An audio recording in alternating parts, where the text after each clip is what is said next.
Good evening. Hey, good evening. Hey, what's going on, everybody? Happy Friday Eve. Yeah, oh, yeah, that's a good way to put it. Happy Friday Eve. I'm sorry, I have a visitor. I'm going to let him say hello. Yeah.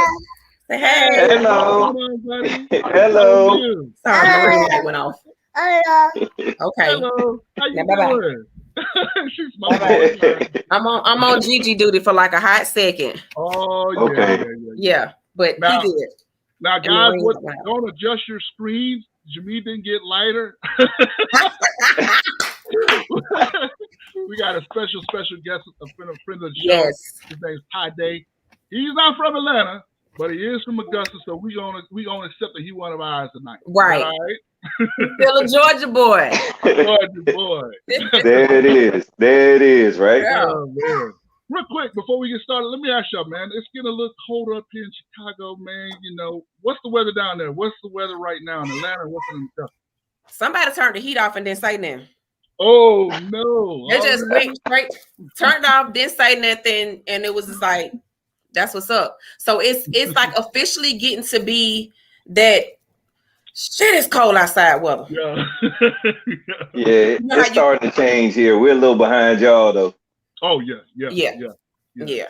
And so I'm dreading.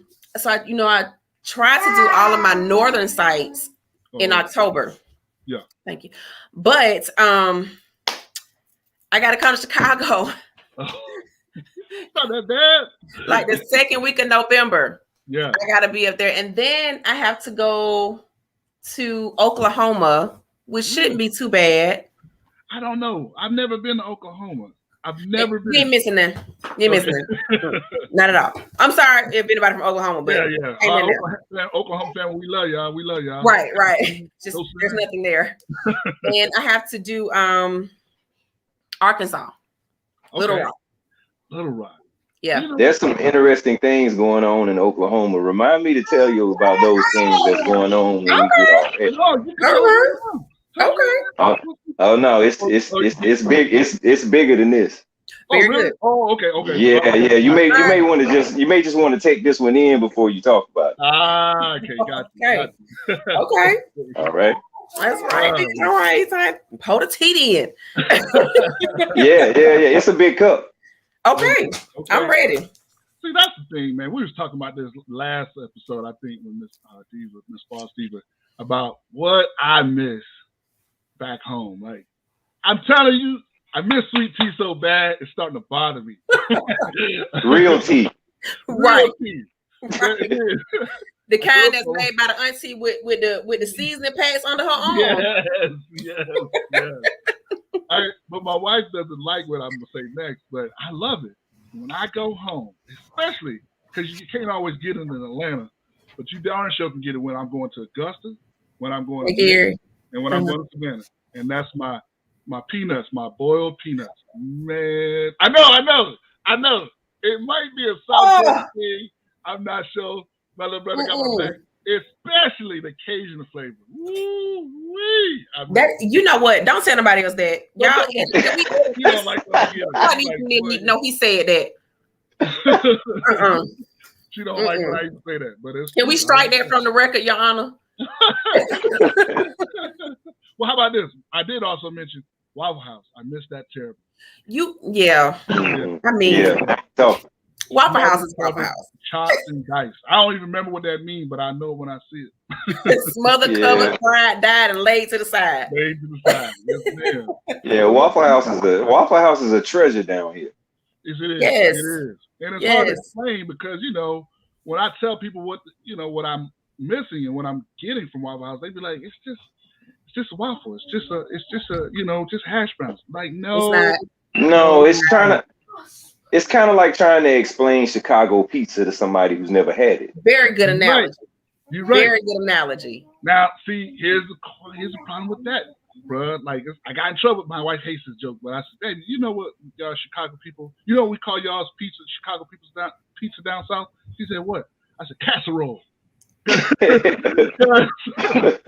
Or quiche. I don't get it, man. It's like, right. Right. And my sister was. But I meant Chicago food up here It's its own thing, and it's amazing. I don't know if you've ever been to Chicago, Ty. Well, my sister lived in Chicago for 7 years, so I spent a little time in Chicago. Yeah. Oh, my brother. A little time in New Orleans too. Oh yeah. See, yeah, my sister. Yeah. Time about what's the food is better between New Orleans and Chicago. For me, that's about New Orleans. Well, see, it's according to what you're getting because see, New Orleans in that particular style, yes. But I would venture to say, being here now, Chicago has much more variety. I think one of the coolest things about Chicago. Well, yeah. One of the coolest things about Chicago that I don't take for granted anymore is, up north it's a different vibe, man. Like I was trying to explain to them, I said, man, down south, and we won't get too deep about race and whatnot, but we just black and white. I can remember growing up, and most of my friends were just black and white. You know what I'm saying? Well, up here, they identify themselves by their race first and then their color. You follow me what I'm saying? What I'm saying is like, I'm Italian and then I'm white. Right. Or I'm Jewish and then I'm white. Or same with Puerto Rican. I'm Puerto Rican, then I'm Latino. You know what I'm saying? Yeah. And so what's cool about that is that food is like, man, there's a part of town where it's like, I'm telling you, don't nobody speak English. If you in Chinatown, it's cool. It's kind of cool because I'm from Georgia. It's not.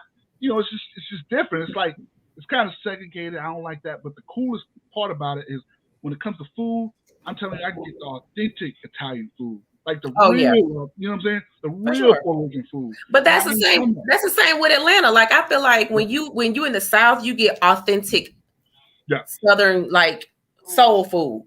Yeah.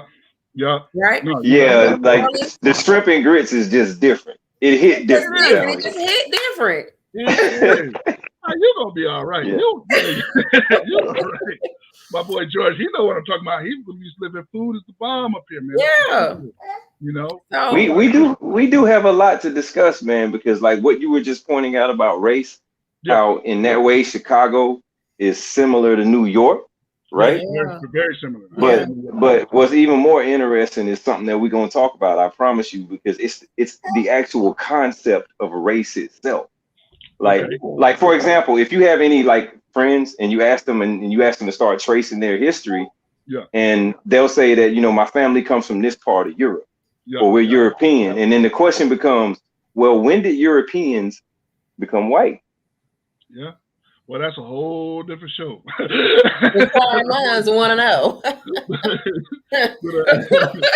but man, what's up, man? Entertainment. I know we got some entertainment news coming out of Atlanta. What's up? What's good? What's popping? What's cracking? You know what? You're gonna have to forgive me on this one because I have been in. You've been in and not working. Yes. I got the baby right here. Yeah. I was just in Kentucky and Indiana on Monday and Tuesday, and I literally just got in from Ohio today. Wow. Just a few minutes ago. So forgive me. No, don't trip, because we got so much show today. There's so much sports coverage. We might as well get on into it because I was like, let's do it because I didn't know what I wanted to put on this Auburn shirt. Or if I need to like cut midway between the show and go put on my Brave shirt because my boys are rocking the house, man. Oh man, you know what? That's a good. Yeah. They didn't just beat them last night. They kind of like took them by the arm and held them up. Yeah. Just like the grandmama used to do. Yeah. Let's talk a little bit about the Braves. Now, I gotta say this, y'all. I gotta say this. Now, if we win the pennant this year, it's gonna be because of last night. Because after literally getting our hearts ripped out in the night before, we came out and took Game 4.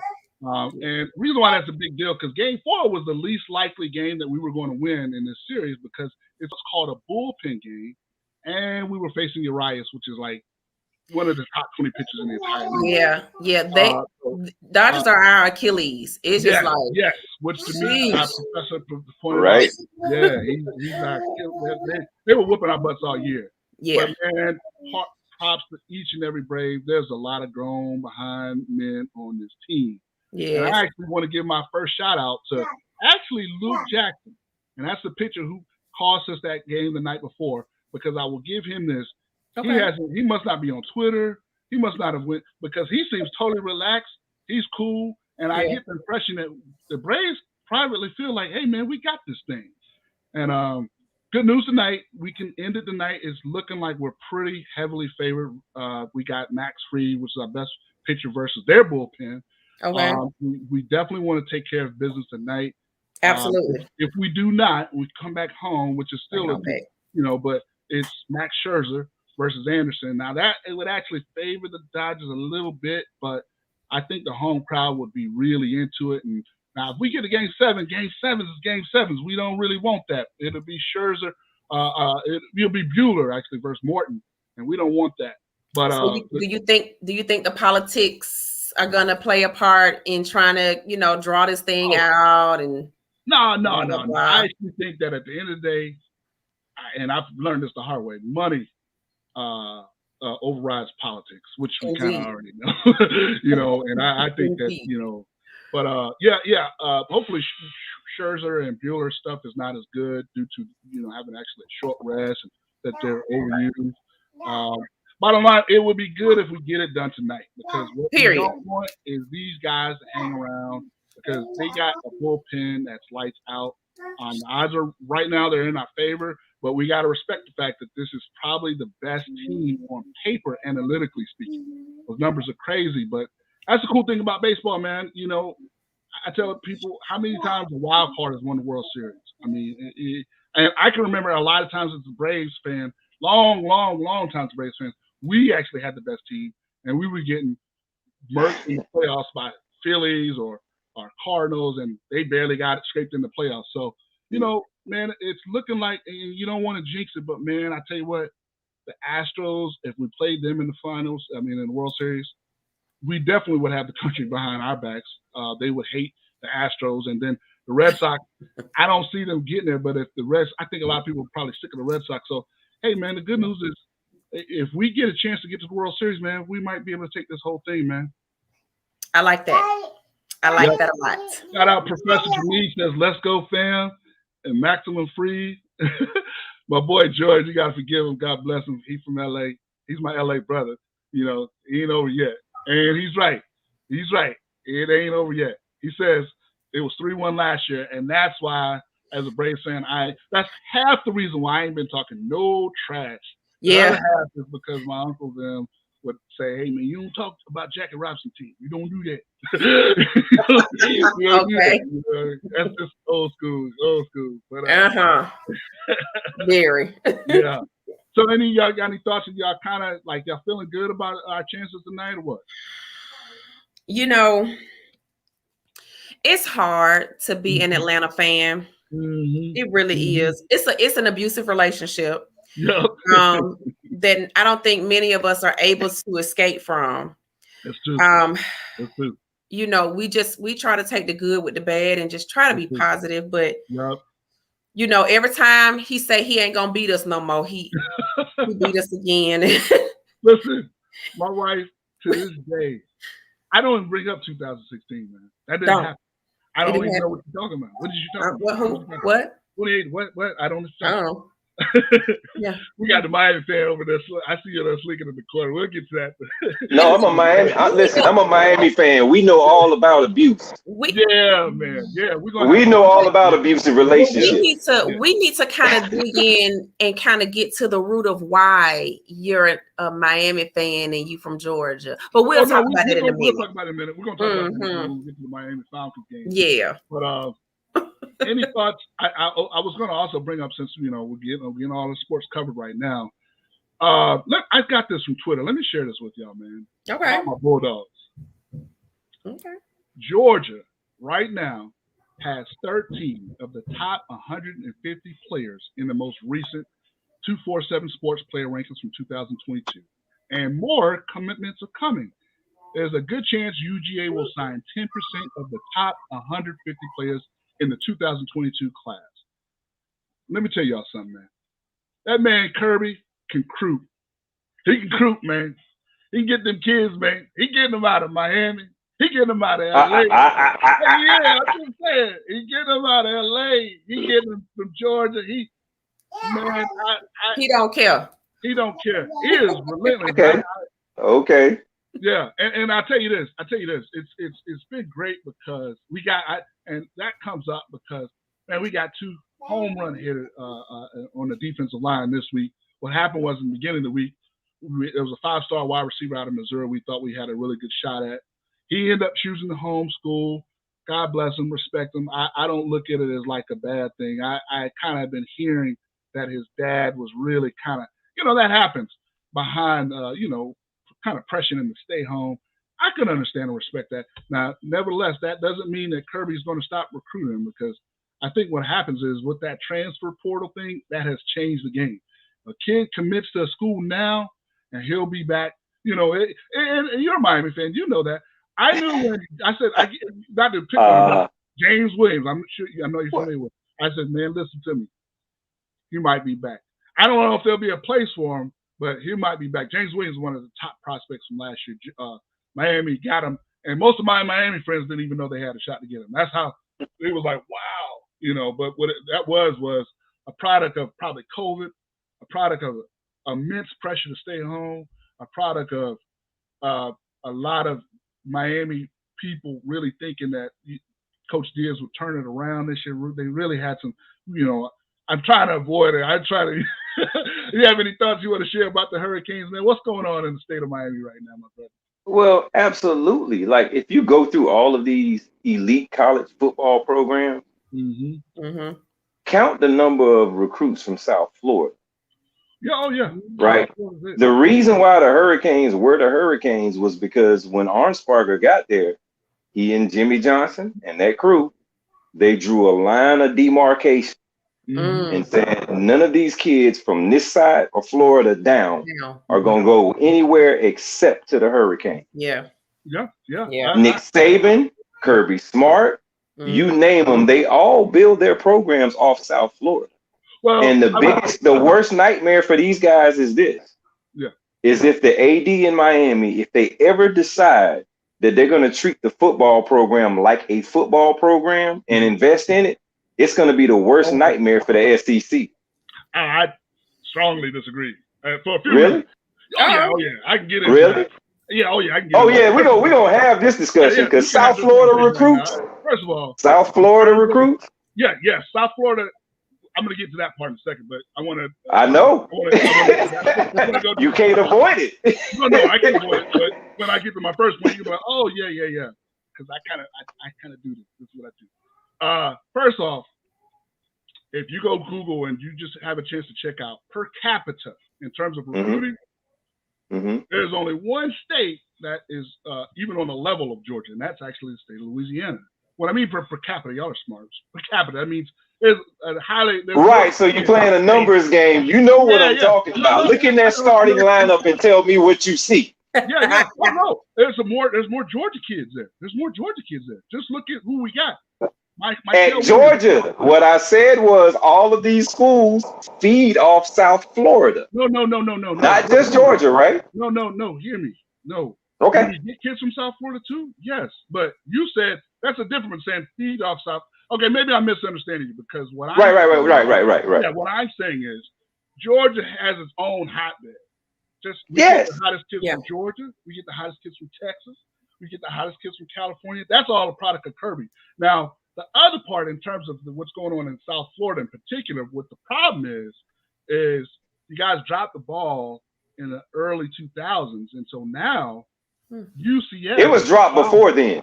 Yeah, it was dropped before then. Stop. By the time early, one thing I will say about the University of Miami that I've always given them credit for is the greatest college football team in the history of college football is the 2001 Miami Hurricanes. That's like no question. But the problem is, what did you do after that? And how did you take care of those kids? And how are you what is your you kind of were going to hit on it a little bit about the athletic director. That's problems in itself, but it's actually a lot bigger. But the gist of it is, for the sake of the program, because we got so much we want to go to, is that the kids in South Florida, kids in Florida, don't believe in your athletic director, so they don't believe in your program. If they don't have the coaching staff that believe, I think they don't like the way they've been. Some of the kids have been treated too. There's been a lot of. I do believe that is exactly the gist of what I was saying. Okay. Right? Okay. If you don't invest in the program, when I say invest, that means that you're not going to pay the money that it takes to get a coach that is worthwhile. Right. Yeah. Right? You're not going to put all of the other things that go on in the program that we're not going to talk about in place. They're not incentivizing the players. So it's just like, I go somewhere where I can get, as much as I can get. You look at South Florida and you look at when the Hurricanes were the real Hurricanes, not just college football. How many NFL Hall of Famers came out of that program? Oh, yeah. What I'm getting at is this, and this is what a lot of people don't realize. They give out 53 Super Bowl rings every year. There are far more players with Super Bowl rings than gold jackets. There's only 300 gold jackets. So out of the tens of thousands of people that have ever played professional football, there's only 300 gold jackets. The number of gold jackets that the Hurricanes put out during that time frame was ridiculous. Yeah. Why? Because they brought in Arnsparger, they brought in Jimmy, and and guess what? Winning, forget everything else. More than anything else, winning does your recruiting for you. Yeah, in part, but I think part of it is by the time Rick got to Miami, Rick was burnt out. Yeah, that's true too, but I think they had problems way before Rick. But that's a whole. Well, no. I'm just saying, like, there was optimism in Miami when we got, because for the first time it was like they got a coach with a name, right? Yeah. Like even Manny. Who is Manny Diaz? Yeah. Who is Manny Diaz? Like, you know what I mean? Who is Manny Diaz? Yeah, I don't think Manny Diaz is a bad coach. I think what it is that's not what I said, right? No, I'm not saying he's a bad coach. I'm saying he doesn't have that. Yeah, like to a kid in high school, who is Manny Diaz? No, that's not true, brother. That's not true. One thing that you guys did, that Manny Diaz did a really good job of initially, is he hired assistant coaches who had that name in Miami, and Manny Diaz has that name in Miami. But the problem is what I think what kids are looking at. Kids are smart. Kids they got access to information. So it's got to be hard for a kid that's a prospect, a defensive prospect, or offensive line prospect, and he's looking at the University of Miami where it is now, and he's looking at guys who could have coached at Miami, like that coach over in Oregon, and he sees doing what he's doing, and he's like, Oregon don't seem that far to me anymore. USC don't seem that far to me anymore. Alabama's been Alabama for a long time.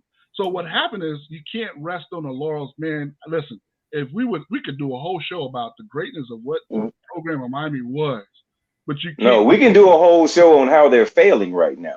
Yeah, we could. Right, and the reasons why, and the number of coaches that they could hire right now for what they're paying Manny Diaz. Yeah, that could begin to turn their program around. Because one thing that we cannot ignore is we got to stop pretending like certain coaches who deserve that opportunity aren't still being overlooked. Example. How many black coaches you see in the SEC?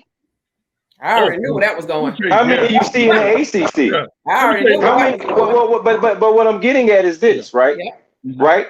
Let's not pretend that Miami still doesn't get talent, right? They just sent 2 pass rushers in the NFL in the first round this year, right? But Manny Diaz has done a poor job of developing players his time down there, right? So what does a good coach do? Develop players.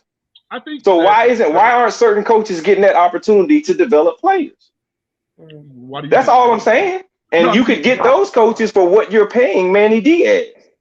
Yeah, yes, you can. Well, the gist of it that we do agree on is that Miami is definitely not what they used to be. And they won't. Not even remote. No Miami team is. Miami. The Hurricanes, the Dolphins, none of them. Yeah, exactly. What about the Heat? The Heat still hold on? Well, the Heat at least have some recent success. Yeah. The Dolphins and the Hurricanes can't even say that. Somebody just texted me, say something else about UGA. I thought you were talking about UGA. I wanted to make one other Twitter point. I got this from Twitter. This isn't for me, so credit to Chris Figures. It's not just our recruiting. It's about the dogs who we have now. Man. And when I was talking about recruiting, not just recruiting in the state of Georgia and Florida and Texas, this kid from Napa Valley California, Brock Bowers, who I feel like the I'm tight end, yes. Yeah, I feel like I feel like I know recruiting pretty well. And when we got him, I was like, okay, cool, another tight end. I didn't even think he'd play this year. Well, check this out. The stat says, I don't know who needs to hear this, but Brock Bowers needs 353 more receiving yards and is 5 more touchdowns away from matching what Kyle Pitts put up a year ago, but he's doing it as a true freshman. Now, Professor Billingsley had pointed it out to us probably maybe 3 weeks ago. He said, this kid is for real. And I'm always real hesitant, like, hey, it's a freshman. Let's give it a couple weeks. Mm-hmm. But I got to give it to him. It's not just that he's good, but he's hungry. And you got to understand, he came in as a freshman, as a tight end, thinking he ain't going to play. Because we got the number 1 tight end in the country and the number 2 tight end in the country. So Eric Gilbert gets hurt. Darnell Washington ends up getting hurt. So we shuffle this kid up into play. He's killing it. I think the media is going to try to put up a quarterback controversy. I don't think that there's going to be a real quarterback controversy. We'll know who starts the Florida game by the end of practice tomorrow. They'll both practice, but it'll probably leak out. I'm pretty sure that JT Daniels will be the starter, but it doesn't really matter in the Florida game. What I guess we're looking at, like, man, after Florida, who do we even really play? I think Tennessee might be have an ability to score on some people, but I think that defense is just that good. Yeah. I tell you what, this is what I was getting at, going back to the comment about who gets an opportunity to coach in Miami, because this is what I was getting at fundamentally since you brought that up about the recruiting class, right? Mm-hmm. Yeah. Recruits is one thing, but if those kids were not developing and being well coached, which is what you get at Georgia, they wouldn't be coming, right? And for example, if you look at what Manny, go ahead. Let me say this. To your point, you know where we got that tight end coach from that we got that's getting all these tight ends? From the University of Miami. Coach Harley. So, but there's going to be a reason for that, right? If I'm a good position coach, but the head coach don't know what he's doing, I'm getting out of there. Yeah, I'm just letting you know, I'm getting out of there. Yeah, right. Part of it is relationship. So, Coach Harley is actually from Georgia, and he knew the staff, and so that's what it is in part. He could have chosen LSU. He could have probably been an offensive coordinator in Texas somewhere, but he chose to be a tight end coach at Georgia because he figured, well, that's the best platform with the offensive coordinator that we do have. You see what Georgia's doing as far as offense. Everyone's giving love and flowers to our offense, but I tell you what, our defense. But our offense is actually having a heck of a year too. We've got a few future NFL stars on there too. But I appreciate what you're saying. We're definitely doing a really good job in terms of player development with all our kids. It's a great time to be a Georgia Bulldog fan right now. I can admit that. You were saying, sir. Yeah, well, what I'm getting at is, like, I could be the greatest recruit, the greatest athlete ever, but the reality is, schematically, if a coach is not putting me in position to be successful, I'm not gonna succeed. Right. Mm-hmm. I'll give you a perfect example, and I know we haven't transitioned into that yet, but if you look at what's that? No, I was telling one of our fans, hey, she's just, go ahead. But just transitioning into that, so all of football is situational, right? Mm-hmm. So I'm looking at Miami play Jacksonville. It's 3rd and 2, right? Mm-hmm. Well, it doesn't matter how great my players are. Mm-hmm. If my defensive coordinator calls in an off-man cover 3 coverage where I'm 10 yards off of a wide receiver on 3rd and 2. Mm-hmm. How good I am is irrelevant at that point. Guess what I'm about to do? What's that? Give up a first down. Mm-hmm. Yep, I can't cover 10 yards between the time the ball is snapped and the quarterback throws it. It's not going to happen. Mm-hmm. Yep. So you juxtapose that onto Georgia, which is kind of what I was getting at with the Hurricanes. Mm-hmm. I don't care how good your recruiting class is. If your coaching is not good, those players are going to be losing games, and you're not going to get any more. Mm-hmm. They're out of here. Nobody's going to want to come to your school. And it doesn't take – these kids are smart. Like, these kids are learning football at a younger and younger age, and they can see this coming. You can't – the line that you could feed them 10, 15, 20 years ago, you can't do that with these kids now. They have way too much access to all the knowledge and everything that's going on in this real time. Yes, ma'am. Yes, ma'am.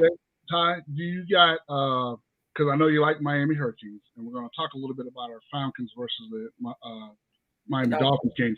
But before we do, we got to show some love also to our Hawks. Do you have any? Are you a Miami Heat fan or? Okay, Hawks is cool. No. Like sports in Miami right now is just not. I don't have any of my gear on. You see that, right? Anyway, nice and neutral. So anyway, our Hawks are playing tonight. They're playing against the Mavs.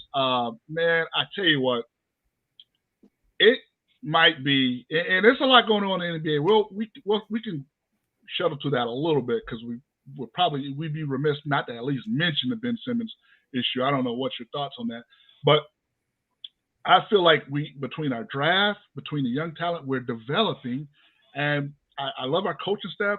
I feel like having an entire year of Coach Nate with these kids, with the guys that we got, man, the Hawks are going to make some serious noise. I think everyone was like pleasantly surprised, and I don't think they really even and you know it because it's being reflected in the announcing. I'm hearing people talk a lot about my Lakers. I'm hearing a lot of people talk about Brooklyn. I'm hearing people talk about the Bucks. I don't hear hardly 2 words from the national media talking about these Hawks, but I guarantee you that's why we have this show. But we don't.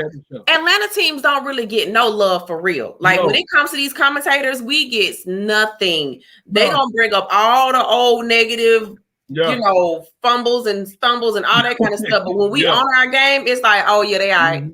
You know what's so funny? I noticed it. Yes, I tried not to notice it yesterday when the Braves was playing. I was like, man, are the announcers cheering for the Dodgers or what? Yes, yes. It felt funny. I was like, okay. We get no love. There's 2 teams playing. We don't get no love. For you Northerners or you people that are not from the Atlanta area, you people, or the Georgia area, right? You people, I gotta explain the Braves. You gotta he mean like that, y'all. Yeah, I gotta share this with y'all. You gotta understand, man. Growing up real poor, and my brother's gonna attest to this. We didn't have cable, but the TBS station was free. So we got to see our late pro wrestling late at night. You got to see the old Ted Turner's colorized classics, and then you would watch Braves baseball. So I literally grew up watching Bob Horner and Dale Murphy. Chris Chambliss. Come on, there you go, man. Yeah. And you got to remember, there was no Florida Marlins at this time. Nope. There was those other Southern. The next Southern team was like Houston. And I think most of the Houston fans, they played us. If we played in Houston, they'd be about 50% Braves fans, And so we had a strong following. So I was just really disappointed just looking through the game. And I was like, I try not to notice, but man, Boss Stevie, you are 100% right. Atlanta gets no love. That's why we had this show. So we can have some people talk about an Atlanta perspective on what's going on. Like, exactly. The Hawks are doing good. The Braves are doing good. Give us our flowers. But anyway. Doing good. Yeah, well, the Hawks get the Falcons up. If you guys were betting, would you say that the Hawks? To me, I think that if we're going to beat Brooklyn, it's looking like the perfect storm because what's happening in Brooklyn, I don't even know how to explain that. That's just weird. I don't know what to think of the Kyrie situation. Do y'all think? Let me ask you this, Todd. Boss D, you chime in too. Is Kyrie Irving even going to play this year, or what's going on? Is he gonna play? You ask it. Ty, you go first. I'm thinking that's 100% on Kyrie, whether or not it's that important to him. Because one thing about any professional athlete, much less one who's made as much money as Kyrie had in his career, right? Exactly. At some point, you start to ask yourself, do I really want to still do this? The only person who can answer that question is Kyrie, right? Mm-hmm. Exactly. If I tell you what I think Kyrie's gonna do, that's probably worth less than the oxygen I use to say it, right? Right? Because I don't know where Kyrie is right now, and he seems to be kind of dug in, right? Yeah. So Kyrie's probably like, I'm good. Well, speaking of guys who might be dug in and we don't know what's gonna happen, Ben Simmons.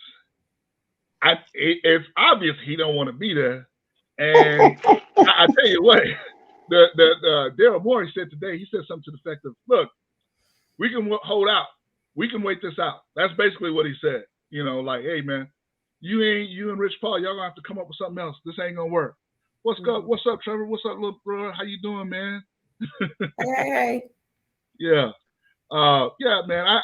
I don't know what to tell you about Ben Simmons. I don't know what's gonna happen. I think that there's no way that man's gonna be able to play in Philly.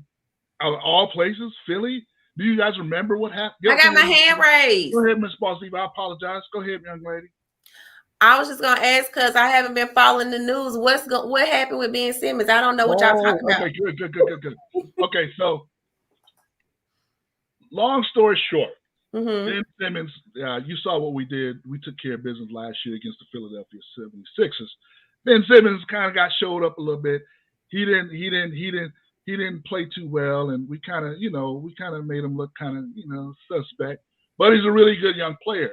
So long story short, he felt some kind of way because in post-game comments, the coach kind of left him hanging, basically saying he couldn't, kind of not guaranteeing that he would be there next year as the starting point guard. And then the best player outside of him, Joel Embiid, kind of left him out to dry in some of his comments as well. So this man's like, basically, I don't want to be there. Now, I don't want to defend Ben Simmons, but I got to a little bit because the one thing I don't like is when the media seems to drive a certain area. This player who is not acting a certain way or what we think he should act, and I don't like that. Now, having said that, he's not handling it the way I thought he should have handled it. I thought he should have played through it because now what's going to happen is he's going to keep getting fined and he's going to keep losing money, and that's part of the problem. But the other thing is because he's like to Ty's point, he's got a lot of what does Professor Billingsley always say? He's got that FU money. It don't really even matter. You don't need to play it down. But I know he wants to play. And what I thought he should have did is, hey man, go in the season, be a good sport, play a couple of weeks, have that game tape so people can see you still play. Because I like what Trevor just said. We'll take Ben Simmons. Listen, I know this is not a popular Hawks take, but me and Ty, we had talked a little bit offline about unpopular takes that we have about our own fan bases. And one of mine is, listen, I will take Ben Simmons in a hot minute. Listen, this guy's the best defensive perimeter player in the entire league. I take him. And he will never have lower trade value than he does right now. But that's me. That's just me. That's how I think, Yeah, Daryl, you're right. Doc threw him under the bus. I can't co-sign what Doc said. Doc said, I don't know about whether or not Ben could be a championship level point guard, which is like a death wish for your own coach to say that on national TV and then deny that he said it, So, wait, it's on camera and he still said he ain't say it? Yeah, you know how we do. Damn, man. He pulled a 45, didn't he? Yeah, I didn't say that. Yeah. So yeah, man, it's an interesting thing that's going on. I actually think that regardless of all this makes me feel really good about the Hawks' position. Number one. Okay. The other thing that people aren't really talking about is the team that I would fear the most as a Hawks fan is the Milwaukee Bucks. But you know why I fear them a little bit less than I did last year is because I thought, the name's escaping me. Free agent acquisition they got, man, they've lost a couple of pieces from last year. So I'm actually a little less worried about them. Gary says that Brooklyn's big three personalities will prevent them from competing. I don't know about that.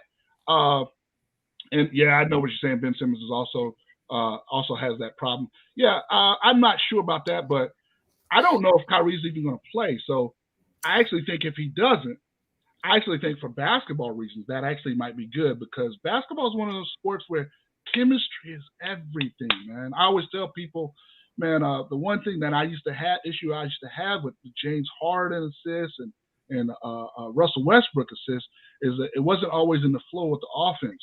It felt like it was getting numbers. Whereas a LeBron James, Magic Johnson, I'm a Magic guy, Magic Johnson. It's always in the flow of the offense. The ball moves. If you play, I don't know, you play any basketball, Ty?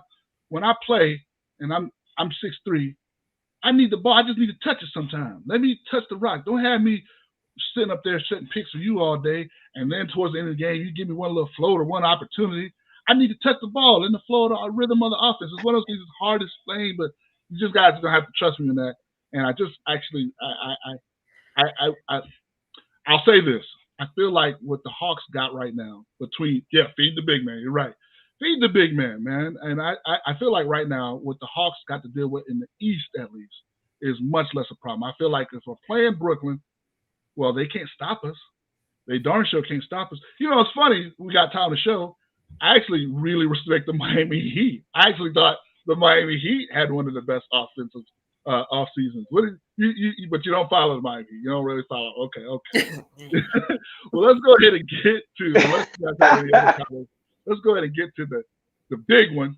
The reason my man Ty Day is here with us, we're going to talk about these Falcons versus these Miami Dolphins. And here's why this is a big one to me, and I want Ty to give his honest impression. You see the brother don't struggle with being honest. Okay. I feel like this is the crap to get off the pot game. This is it. Because I was sharing. For who? Both? Or yeah. Because they lost a game last week. They probably, I think Ty, he'll probably expound about on a little bit on it. I don't want to take a stutter. I'm pretty sure Miami fans are like, they shouldn't have lost that one to Jacksonville, who was 0-5 before that. So, you know, it is what it is. And they literally are just begging to get rid of their coach. They're done. They're done. So, but my theory has always been this, that in football, the truth is, the dirty secret is, everyone's really about 6-10, 10-6, 7-10, 10-7. And the difference is a fumble here, a missed field goal there. There's not really too much difference. You know what I'm saying? But the irony of that is, in today's NFL, it's just really about having make sure you get the accrued talent, the most talent at the best contracts. That's what made. I hate the Patriots, but that's what they did. They'll cut you a year too early. I know that's me and you. We probably hate the Patriots. Who hates the Patriots more? Falcons fans or Miami Dolphins fans? I guess that's again. I'm that guy. I don't hate the Patriots, right? Because nobody will ever in the history of football get what the Patriots got. That's true. Like nobody got what the Patriots got before that, right? So, and what I'm getting at is, you can call things conspiracy theory or whatever you like. I'm just looking at the evidence of what went on. Spygate was I'm just saying Spygate was 8 years. Yep. It wasn't one football game. It was 8 years. Yep. You can try to sell me whatever wolf ticket you want about how irrelevant it is, but like the reality to me is this. Not irrelevant. No, sir. Well, but it's sold is not a big deal, right? So I'm gonna say this, and then I'm gonna say this because I know this is not what the show is about, right? I just want to say this and get off of it real quick, because the reality for me is this. Evidently, what the saying is that knowing the other team's play is not a big deal. Everybody steals signals, right? Yeah. Well, the thing is, everybody steals signals during a game, right? That's very different than getting your signals before they even play you, right? And if it's so irrelevant, why do teams do so much to this? But what I'm saying is, if it's so irrelevant, why do teams do so much to disguise their intention? Right. Exactly. Right. Come on. So I throw like whatever it is that applies to the Patriots, I just throw it out and I don't argue with people. If you want to believe that, you go right ahead. I'm gonna let you have that. Yeah. Now, having said all that, because I agree. My wife will tell you I almost cried tears on that certain day that it won't be mentioned on the show. But we appreciate that. Well, yeah. I'm gonna say this. I'm gonna let you go. Another reason I don't hate the Patriots so much is Brady and Belichick have a losing record in South Beach. Oh, yeah. You can bring that up, too. Yeah, that's true. Now, we got our chance to slap them around. Yeah, no, what I was going to say was, my point was in reference to bring up the Patriots, is like, for whatever you think about how they won and whatnot. Right. Premise of the things that the principles that they had, I really respect. I can compartmentalize my personal feelings about how you got the way you got and say, hey, man, but boy, these guys are good at not cutting guys off a little too early, like saying, hey, man, I'm, a lot of my Falcon fans get on my butt about this. My brothers hate on me especially. I think Ms. Boss Lee is going to be mad about what I'm about to say, but I said we should cut Julio 2 years ago. I agree. Okay. Yeah, and the reason why it's not nothing personal against Julio, but I saw that it's fragile. You don't pay a wide receiver but twice. And I've always shared on my Facebook, anybody who'll tell you, I don't believe in ever paying for a running back. So I would never pay for Devontae Freeman. I would never pay for Telvin Coleman. And I love Matt Ryan, but as soon as he came for a third check, and my old issue with the whole Matt Ryan getting paid, because people always say, oh, you don't like Matt Ryan. No, I love Matt Ryan. He's the greatest quarterback that we've ever had. He's not my favorite, but he's the greatest in terms of stats and what he got to the Super Bowl. But my issue with Matt Ryan is the contract. My issue with Matt Ryan is the contract. Because of that contract, we aren't able to get some of the guys that we could have got to help us. You see what's happening on the field. But I digress. That's a whole lot of – we've done shows on that. We don't want to go too far that. The point of this, what I'm sharing is, this game it's the put up or shut up game, because after this game, if we lose to the – and I'm sure the Dolphins feel the same way about us. No, I don't. Not you. Not you. Most Dolphins the team. fans feel this way. We got to beat the Falcons. Because that's what the Jets fans are feeling about us. Right. We got to beat the Jets. But my point is, if we lose to the Dolphins this Sunday, man, come on, that tells me everything I need to know. It tells me everything I need to know. I don't really want to win no more games. To me, it does not help my team if we go 7-9 or 8-8 or whatever, how you get to 17 games, because I don't even know how to count right now. But my point is, all I want us to do is make sure if we're going to win, be consistent with it. Beat the teams we're supposed to beat. I'm still upset about a couple games that I thought we could have won. But for me, as a Falcon fan, this is a put up or shut up. This is a must win. Indeed. Yeah. Your thoughts, okay. Indeed. Well, here's where I'm going to disagree with you. Okay. Right? Mm-hmm. Okay. Miami, if you look at the roster, there's no reason for Miami to be 1-5. Oh, I agree. Right. So like when you say like this is a must game and we're supposed to beat the teams we're supposed to beat, let me say that again.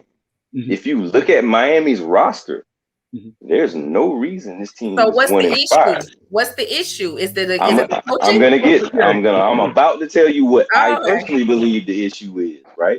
And this goes all the way back before you do, I mean, come on, man. We cannot talk about Miami and not talk about the quarterback word. Well, that's exactly what I'm getting to. Okay, go ahead, right? Go ahead. You have to go back to last year to the draft, right? Yep. So, and then the season starts, right? So understand this. Last season was not like any other season in NFL history because you had the coronavirus, right? Right. No training camp, no preseason. Right. So let's look at Tua Tagovailoa, right? Yeah. So Tua, contrary to what people believe, before he got hurt, Tua was the number one quarterback in college football. Statistically, he was leading Joe Burrow in every statistical category. Then he got hurt. So Tua faces what you would consider possibly a career-ending injury. Miami drafts Tua, and for no reason whatsoever, they decide to insert this guy coming off a career-ending injury, career-threatening injury, with no training camp, not really knowing the playbook, and you put him in the starting lineup. And then when you put him in the starting lineup, periodically throughout the year, if he made any mistake, you put him on the bench. That's a good point. Very good point. So from the very beginning, that tells me that somebody in that organization was not really in on Tua. Fast forward to this year. Okay. You've done everything in this offseason to set not the Dolphins up for success, but Tua up for success. What did they do? You bring in Will Fuller. Devontae Parker's coming back. You draft Jalen Waddle. You have Albert Wilson. You have Preston Williams. Like, you are literally loaded to the point to where teams were waiting on Miami to cut wide receivers. Right? That's a good point. That's true. When you have a small quarterback, what do? It starts at center and both guard positions. Last year, Miami was running around 290 to 305 at those positions. This offseason, they go get 2 330-pound guards and a 315-pound center. Hold on, real quick question. Jameed Billings will ask you, is that why Tua wasn't voted a team captain? Expound on that a little bit.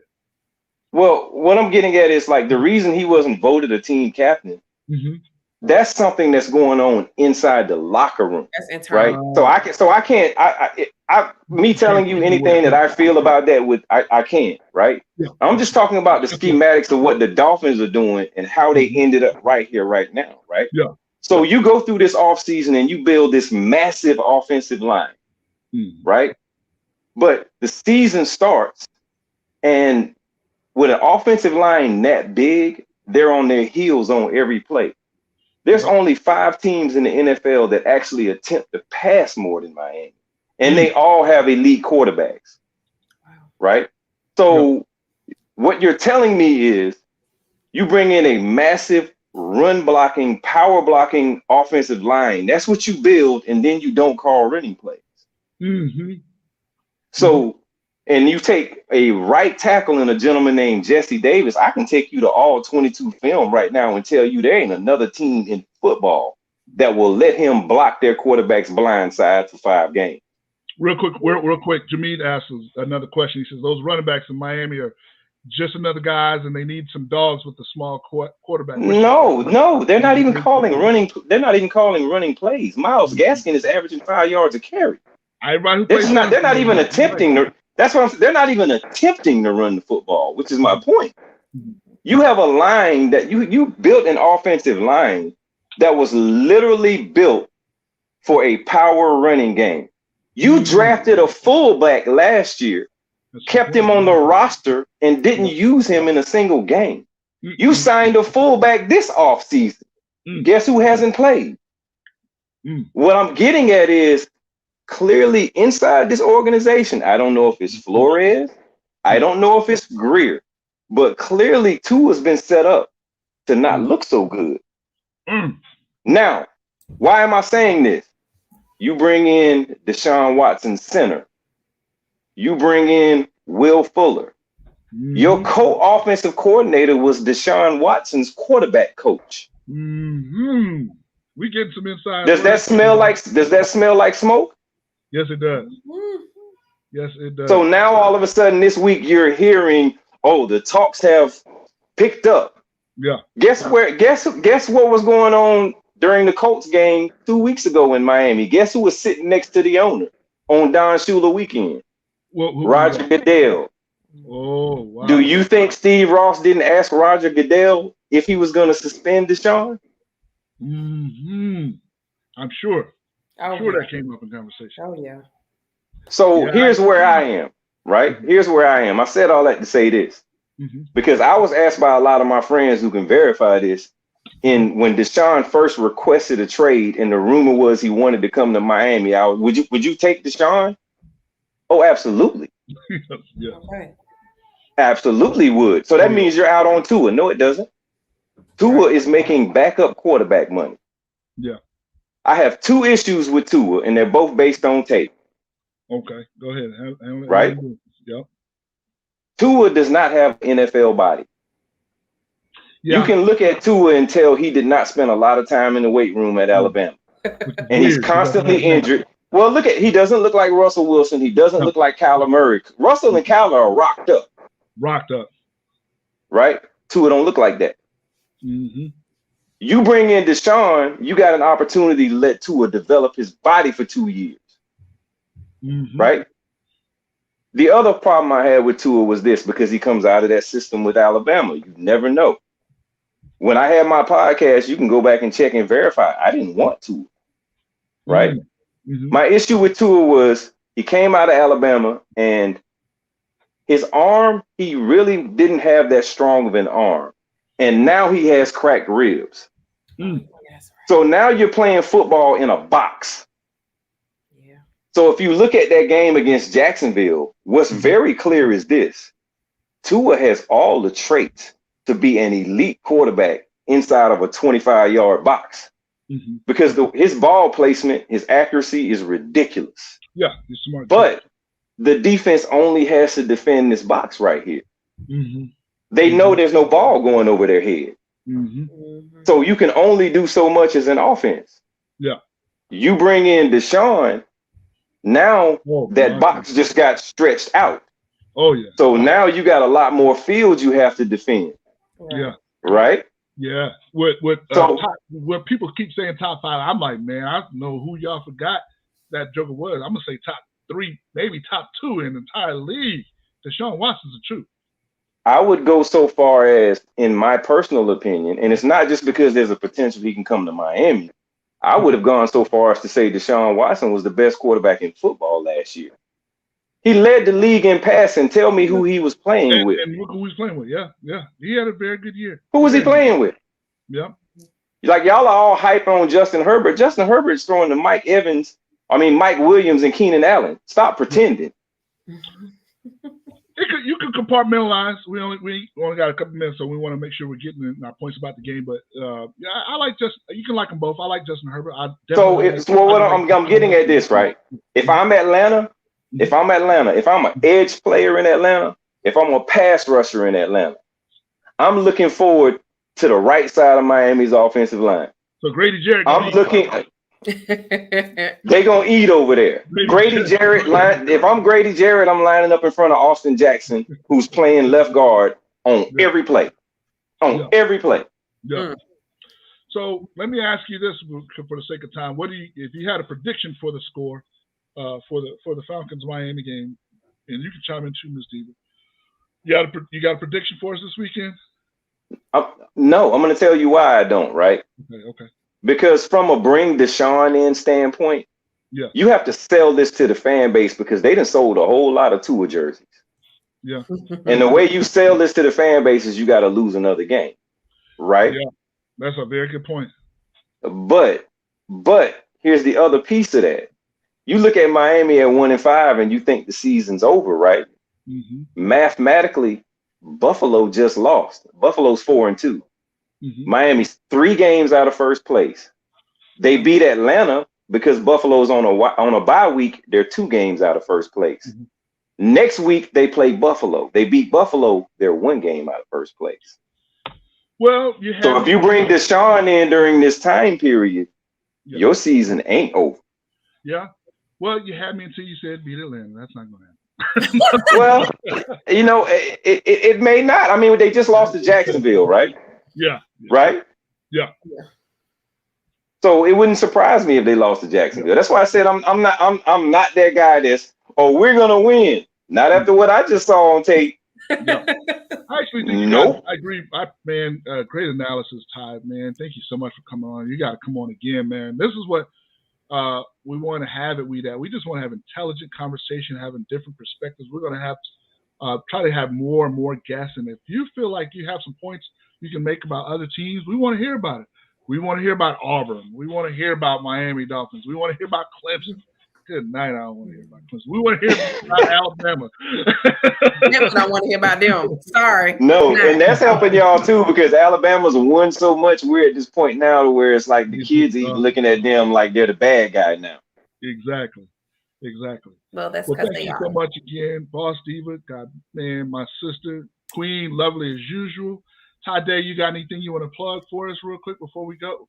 Nah, man, I'm really rooting for the city of Atlanta because there ain't a city that deserves a championship more than Atlanta. Not even Miami. Thank you. Like we've had ours. Now you just got it back on our good graces. That's it. Okay, we can still be friends. Okay, cool. Yeah, we can still be friends. Shout out to my Professor Jameed Billingsley. Yes. We know you are watching. You up in the shot, so I'm hoping we get together sometime tomorrow. It's gonna be a crying shame if we don't. Even if it's cold, we got to make it work. Wait, how cold is it? It's about 50 degrees. That's not even that cold up here, but down. That's not bad. That's cold. That's cold. I'm gonna put on these warm bread bones. That's cold.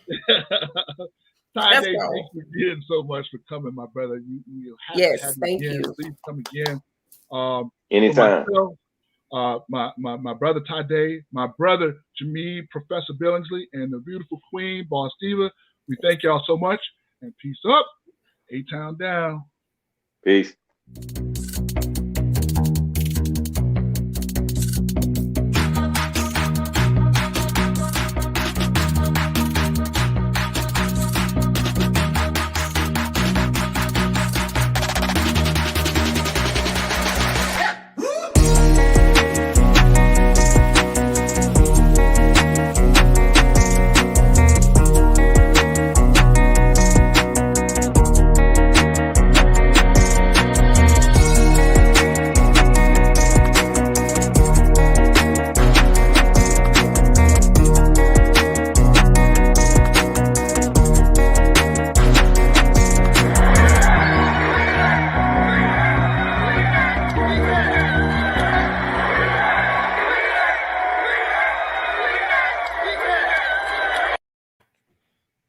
Queen, always, and my brother Ty. You got some great comments, man. They was like saying, "Hey, great analysis, man. We love hearing other perspectives, man." Rick, you brought it. In the broadcast, we still live. Oh, we did. Oh my goodness.